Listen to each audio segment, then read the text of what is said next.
Assalamualaikum, selamat pagi. Kita telah melalui hari yang sangat penting semalam. Semua orang dah tunaikan tanggungjawab dia, Alhamdulillah.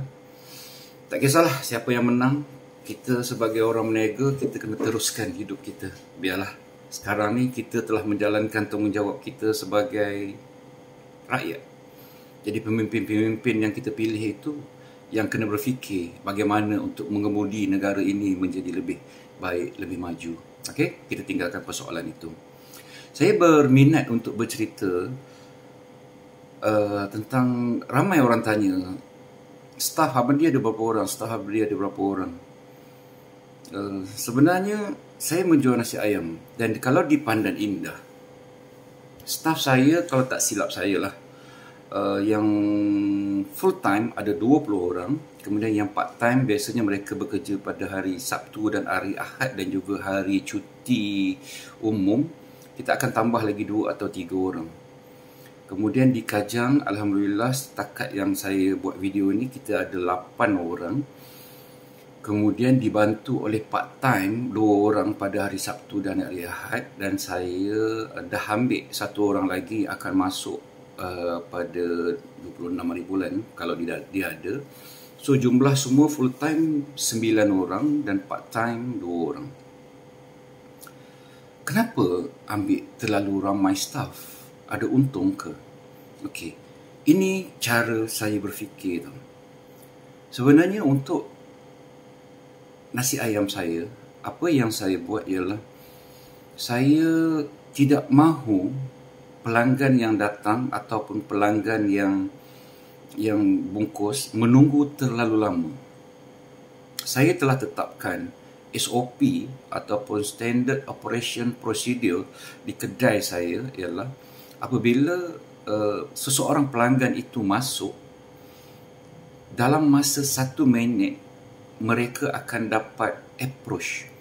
Bermaksud mereka akan ditegur, diberi menu dan akan diambil order lah dalam masa 1 minit. Kalau tak ambil order pun mereka sekurang-kurangnya ditegur. Dan memandangkan saya hanya berniaga nasi ayam, dalam masa 5 minit saya menetapkan bahawa mereka sudah dapat layanan, sama ada air dah sampai ataupun makanan dah sampai. Itulah SOP yang saya cuba terapkan dalam bisnes saya. Kenapa saya buat macam tu? Kalau ada orang kata banyak mana untung yang tinggal. Jadi sebenarnya inilah yang membezakan saya dengan orang lain. Saya tak suka melihat orang menunggu. Sebab tu kadang-kadang kalau saya berbual dengan kawan-kawan di restoran, saya terganggu. Saya kadang-kadang tidak fokus dengan apa yang saya perbualkan. Sebab tu kalau saya bercakap dengan orang, saya boleh kita pergi tempat lain, kita tidak berada di tempat saya. Kerana saya sentiasa melihat supaya customer yang datang mendapat layanan yang sewajarnya. Sebab itu kalau ada yang masalah-masalah yang saya dengar, saya selalu cakap kepada staf saya bahawa pelanggan yang datang, mereka mempunyai pekerjaan urusan mereka sendiri di luar. Jadi apabila mereka masuk ke kedai kita, mereka hendak makan dan hendak melupakan apa yang masalah mereka yang mereka dah hadapi di luar. Jadi apabila mereka makan, bila perut terkenyang, hati kita tenang. Jadi apabila keluar daripada kedai, mereka kembali memikirkan masalah mereka kalau ada masalah. Ataupun apabila mereka datang membawa family, membawa anak-anak, membawa ibu bapa, apa yang mereka harapkan ialah mereka dapat mengembirakan keluarga-keluarga mereka datang. Dan apabila mereka dapat layanan yang bagus, makanan yang bagus, mereka akan keluar daripada kedai itu dengan perasaan yang best.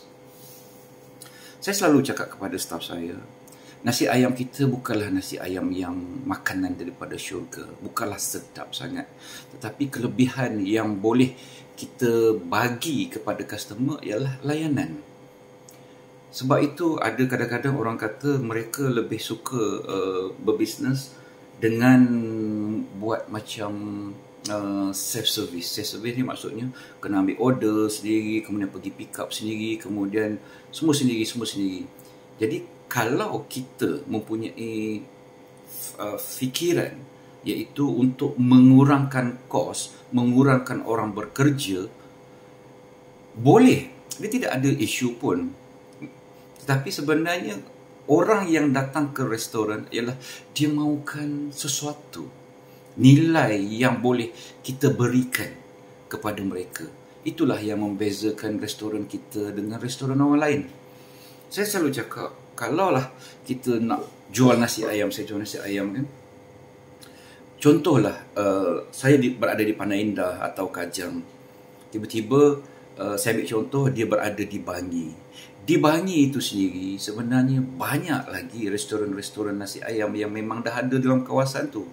Tapi kenapa dia terpaksa start kereta, bawa kereta, datang melalui banyak lagi restoran dan untuk datang ke restoran di nasi ayam? Kita sebagai seorang peniaga kena hargai apa yang pelanggan buat, apa yang pelanggan sanggup korbankan minyak kereta, korbankan masa untuk datang ke kedai kita. Jadi kita sebagai orang yang meniaga kena memberikan perkhidmatan yang lebih baik daripada orang-orang lain. Itulah yang kita sebagai peniaga kena fikir dan kena usahakan. Jadi yang kedua, yang seterusnya lagi ialah saya tak mahu staff-staff saya tu dia stres dengan kerja-kerja yang dibuat. Kadang-kadang macam contohlah, saya mungkin cukup dengan 8 orang ataupun cukup dengan 15 orang. Tetapi kadang-kadang performance staff-staff yang kita ambil itu dia tidak mencapai apa yang kita nak. Jadi apakah tindakan kita? Pertama, kita train dan dengan harapan dia dapat capai kualiti ataupun SOP yang kita nak. Sebab dengan pertambahan staff, secara tidak langsung ianya pasti akan meningkatkan kos. Sedangkan dia boleh buat perkara tu seorang. Tetapi kenapa saya ambil lagi orang lain untuk bantu dia? Kerana kita memberi peluang kepada dia untuk lebih baik. Itu yang saya selalu fikir. Macam mana untuk memberikan perkhidmatan yang baik kepada semua pelanggan-pelanggan di nasi ayam. Adakah saya tidak terima komplain? Ada, masih lagi ada yang orang kata lambat, servis lambat, ini lambat. Saya menerima dengan fikiran yang terbuka. Tetapi percaya atau tidak, kita sebagai orang yang berniaga, kita kena pasang satu matlamat, satu keazaman untuk memberikan servis yang baik. Sebab itu kalau saya selalu cakap, kalau membiarkan orang beratur ramai-ramai, ada orang yang mengatakan berperasaan bahawa kedai aku viral, kedai aku orang sampai sanggup beratur. Tetapi sebenarnya bukan itu matlamatnya. Okay? Dia bukan kita nak tengok orang beratur itu, tetapi kita nak tengok orang datang, apa yang dia nak, dia boleh selesaikan masalah-masalah dia, dia enjoy dengan apa yang kita bagi dalam servis kita. Okay? Jadi kenapa kita kena ambil staff yang ramai? Kenapa kita kena ambil staff yang ramai? Percepatkan apa servis kita supaya semua orang akan gembira dengan apa yang kita tawarkan, insya-Allah.